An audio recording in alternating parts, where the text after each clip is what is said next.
news broke like a storm on the morning of Claire Whitmore's wedding. The heiress to the Whitmore fortune, worth billions, was missing.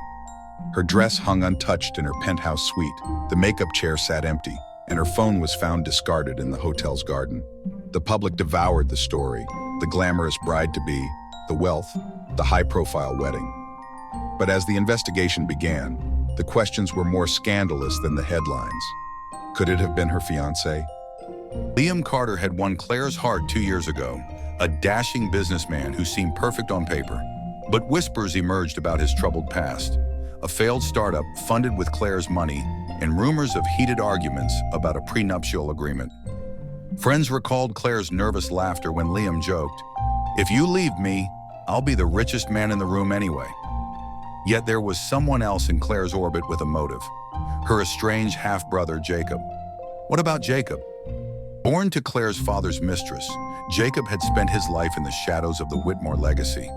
He had no claim to the family fortune, and his bitter relationship with Claire had been splashed across tabloids after a courtroom feud over inheritance.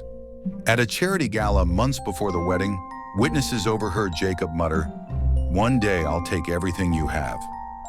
Detective Harper, a seasoned investigator, was tasked with unraveling the web of Claire's disappearance. As she pieced together Claire's final days, the mystery deepened. The last confirmed sighting was at a pre-wedding party the night before. Security footage showed Claire stepping into a black car. The driver claimed to have dropped her at her apartment, but there was no footage of her entering the building. A search of her apartment revealed something startling. 2 passports, one under the name Caroline Wild, and an envelope stuffed with cash. It seemed Claire Whitmore had a secret life.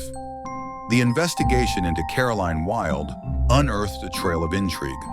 Under the alias, Claire had booked hotel rooms in different cities, taken solo trips abroad, and maintained a secret bank account.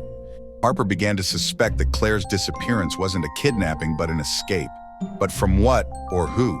Say Liam's alibi cracked under pressure. He claimed he was at his bachelor party, but phone records showed he had called Claire multiple times late that night. A witness came forward, alleging that Liam had been seen arguing with Claire in a secluded corner of the party. When Harper confronted him, Liam's charm evaporated. "She was upset," he admitted. "She thought I was only marrying her for money, but I loved her." Liam's desperation raised a red flag, but nothing concrete linked him to Claire's disappearance. Jacob, meanwhile, was difficult to track down. When Harper finally cornered him at a rundown motel, he looked disheveled but defiant. "Claire never cared about anyone but herself," he spat. "She deserved to lose everything." In his car, police found a folder containing photos of Claire meeting with a mysterious man at a cafe. A man later identified as a private investigator. Jacob admitted he had been following Claire, but denied any involvement in her disappearance. Weeks passed with no leads until a fisherman found a body washed up on the shore miles from the city. It was Claire, or so everyone thought. Forensic analysis revealed the woman had undergone facial reconstruction surgery to look like Claire. She was an imposter, planted to mislead anyone looking for the real Claire Whitmore. Detective Harper returned to the beginning, re-examining the footage from the pre-wedding party. A seemingly inconsequential detail stood out. Claire had been holding her engagement ring in her hand, not wearing it. The ring wasn't found in her apartment, car, or the crime scene. It was a family heirloom worth millions. Harper traced it to a pawn shop. The person who sold it? Caroline Wild. The pawn shop's surveillance footage revealed the truth. Claire herself had sold the ring. Further digging uncovered a flight booked under her alias to a remote tropical island. Claire had orchestrated her own disappearance. The pressures of the wedding, family drama, and doubts about Liam's intentions had driven her to fake her death. The mastermind behind the imposter's body? Claire again. She had hired someone to pose as her, staging her death to throw off suspicion. In the end, Claire wasn't running from Liam, Jacob, or anyone else. She was running from the life she no longer wanted.